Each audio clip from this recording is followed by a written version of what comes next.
narito na ang PTV Balita Ngayon. At yan ang mga balita sa oras na ito.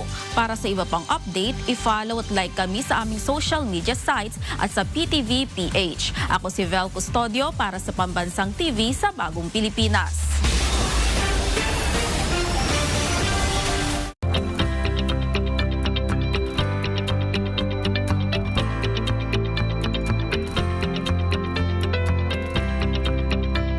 Ilang dekada nang umaasa sa mano-manong pagtatanim ng palay ang mga magsasakang tulad ni Kata Obinaryo ng Nueva Ecija.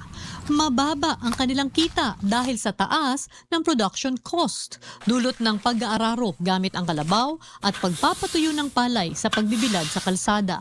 Dahil dito, sa bawat 100 sako ng palay, 4 ang natatapon lang, kaya lugi ang mga magsasaka. Ito ang problema ang gustong lutasin ni Pangulong Ferdinand Marcos Jr. Libo-libo ring makinarya at pasilidad ang ating binuksan at pinamigay para sa mga magsasaka.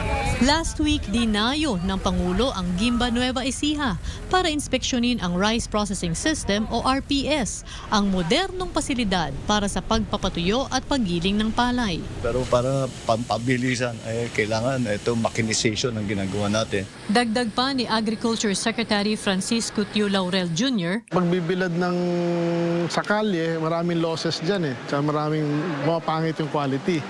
Better quality means better price. 213 ang ginagawa at ipinamamahagi ngayong rice drying facility sa iba't ibang lalawigan. Ininspeksyon din ng Pangulo ang katabing rice mill. Nandito na yung milling, nandito na yung drying. Lahat ng value added ay nandito, naiiwan sa kooperatiba, naiiwan sa mga magsasaka. Ang modernisasyong ito ang bagong muka ng agrikultura.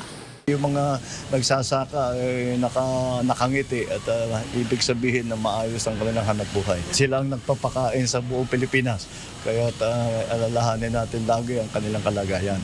Sa buong bansa, tuloy-tuloy ang trabaho. Isa-isang inaayos ang mga bagay na nagpapagaan sa buhay ng mga Pilipino.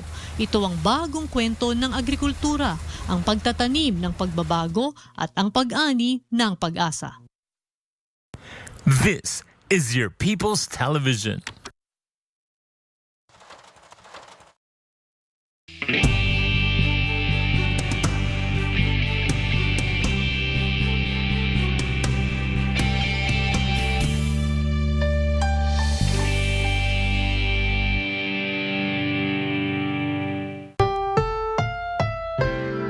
Ang susunod na programa ay rated PG. Ito ay nangangailangan ng patnubay at gabay ng magulang para sa mga batang manonood.